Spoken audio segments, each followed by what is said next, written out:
Howdy everyone, it's Sam. I hope you're doing really well. If you're new around here, I hope I can get you to consider liking the content and subscribing to the channel. And if you are a regular around these here parts, thank you very much for the continuous support. Yesterday was my most anticipated day on the Rugby League calendar for 2022. International Test footy returned for the first time in 2.5 years yesterday, and it was a resounding success. It started on Wednesday though with Lebanon versus Malta, and it's been the best week of rugby league, and there's still a game of State of Origin happening tonight out there at Perth in Western Australia. So I wanted just to come on and just give me quick reaction and a quick review overall. The scenes over at Mount Smart Stadium in Auckland did make the tear ducts begin to well up and whatnot. It was very emotional. It was awesome to see. I don't think it was a complete sellout, but in any event, she was chock-a-block.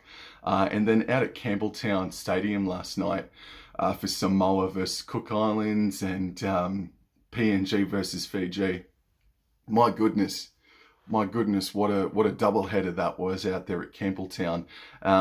So after everything was all said and done, I popped onto the old Twitter sphere and wanted to see what everyone's reaction was, and it was pretty much the same as me. Everyone said it was outstanding, basically. And then pretty much just before I hopped off, I saw the last article, and it said that the international chairman of Rugby League, or the chairman of International Rugby League, said that this is the last sort of style, this is the last sort of representative round fixture that we'll see in this format for the foreseeable future. And my jaw fell that quickly and hardly. It must have cracked concrete. I couldn't believe what I was hearing and seeing and reading. And whilst that doesn't mean that it's going to be another like 3 years before we see International Rugby League, it's like what's the format going to look like now? Because you look at someone like a David Mead, the captain of Papua New Guinea. He's given up his test spot in the side to let a youngster come through and experience the World Cup overseas when the World Cup does kick off in November. And that is an event that I am even more looking forward to now after what we saw yesterday. And so it's like David Mead giving up the spot for a youngster. And I mean, what's it going to look like now for this young man? When's the next test match going to be for Papua New Guinea and everybody else that competed yesterday and on Wednesday night? When the World Cup is all said and done, are we going to see a test match happen in February as a pre-season, or the next International Rugby League match after the World Cup is not going to be seen until maybe October of next year or even November? Now, I have read that that the NRL are looking at creating like a little tournament, at the end of next season. That's just what's being bandied about at the moment. And bring it on after what we saw yesterday. Hopefully we do see a tournament like of 8 teams or 10 teams or thereabouts, and you know, Australia and New Zealand are the top 2 seeds sort of thing. I just think that the percentage of Caucasian male females playing in rugby league, it must be about 40%. Therefore, 60% would be of Polynesian descent or have a heritage bloodline somewhere else out of Australia. And I just think that these men and women that performed yesterday and on Wednesday night deserve so much more respect and transparency than what's being given to them. State of Origin next year is a reason why the representative fixture is not going to be about next year, because whilst I haven't been able to find or an actual article, it is said that it is going to be reverted back to 3 Wednesday night games from 2023, one in Brisbane, one in Sydney, and the other one being in Adelaide for next season out there at Adelaide Oval. Therefore, there's really no way to sort of slot in a representative round fixture. I think this weekend is exactly what every rugby league NRL fanatic needed. They just needed a week off from the NRL season and just needed to take a step back and see the rest of the talent that's yet to come through and the rest of the talent that's there but hasn't had a proper spotlight shone on them. And it was just a magnificent day yesterday. It's been an awesome weekend. That includes the Women's State of Origin game that happened on Friday. So I am not a fan that the representative round will not be next season. But if there is workings to make an end of year tournament, including all the teams that have played this week, then bring it on. But I just wanted to come on here and say kudos, respect to all the men and women that performed over the past 24 hours or on Wednesday night. Wanted to say congratulations and to Mount Smart and to all the people of Auckland out there that got out there and supported the male and female contests. That the scenes were emotional. They were spectacular. A shame about the bloody rain though.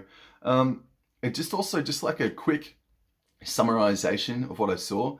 Unfortunately, Tonga, the Mate Ma'a Tonga, were the most disappointing side of the weekend, unfortunately. Just defensively, they just, don't know, man, they didn't have enough aggression in my eyes. In New Zealand, they were pretty crisp, but unfortunately, once that rain really kicked in just before halftime or during halftime, the contest unfortunately took a dip in quality. But in any event, it's not about the quality this weekend. It's just about seeing International Rugby League back. And then we saw Samoa versus the Cook Islands. And first of all, Cook Islands, man, even though the scoreline was a heavy 13+ loss, man, the Cook Islands yesterday had such another good account of themselves. That's the thing that I take out of every single Cook Islands game that I see, is that whilst the lineup may not be good, far out, man, they play with a lot of pride for that jersey. And I thought Esam Masters at 5'8" really had a good crack last night. And then the Samoan side, they started off blistering form and then they played for about half an hour, 20 minutes maybe, where they sort of were the normal Samoa that we had seen over the past 10 years or so, where they play good, but they don't play to the best of their abilities. They sort of play with inside themselves, and then it just sort of went, they exploded in that final 15, 20 minutes as well. So Samoa looked really impressive yesterday, man. They played an exciting brand of footy, but they didn't play the best brand of footy that we saw yesterday, because in my opinion, it was one of the best games of rugby league, NRL, women's division, whatever. Papua New Guinea versus Fiji Bati last night was insane. It was such a good watch, man. Lachlan Lamb and Kyle Laybutt were outstanding in the halves for Papua New Guinea. And the young fullback, whose name is escaping me, Tavita, I think his name is, correct me if I'm wrong, I'm so sorry if I've got your name wrong, but the fullback for Fiji was man of the match in a losing side, and that is the general consensus as well. But for Papua New Guinea to win the game with only 44% possession, 24 points to 10 in the end, or 14, I'm sorry, 24 to 14 in the end.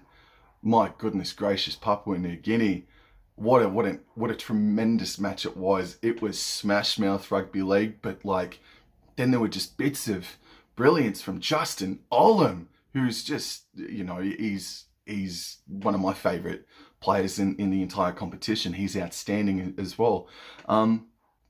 So yeah, basically that's it. That's what I wanted to come on here for, and just give me a quick review and just a quick reaction of reading that no International Rugby League round is going to be happening next year in 2023 in the middle of the season. Then you pop it on at the end of the season. Don't have it as a pre-season. Otherwise, the rugby league won't be as good, just because people are coming off of the off-season, and maybe the rugby league wouldn't be as crisp. But yeah, I just think that these Polynesian athletes deserve so much more respect and so much more transparency than what's being given to them at the moment. And yeah, that's pretty much it. Anyway, guys, thank you very much for giving this a crack. And yeah, have a very nice weekend. Go the winner of tonight's State of Origin. I need them to get up for me so I can have a perfect round. Anyway, guys, thank you very much for tuning in. Adios. Take care.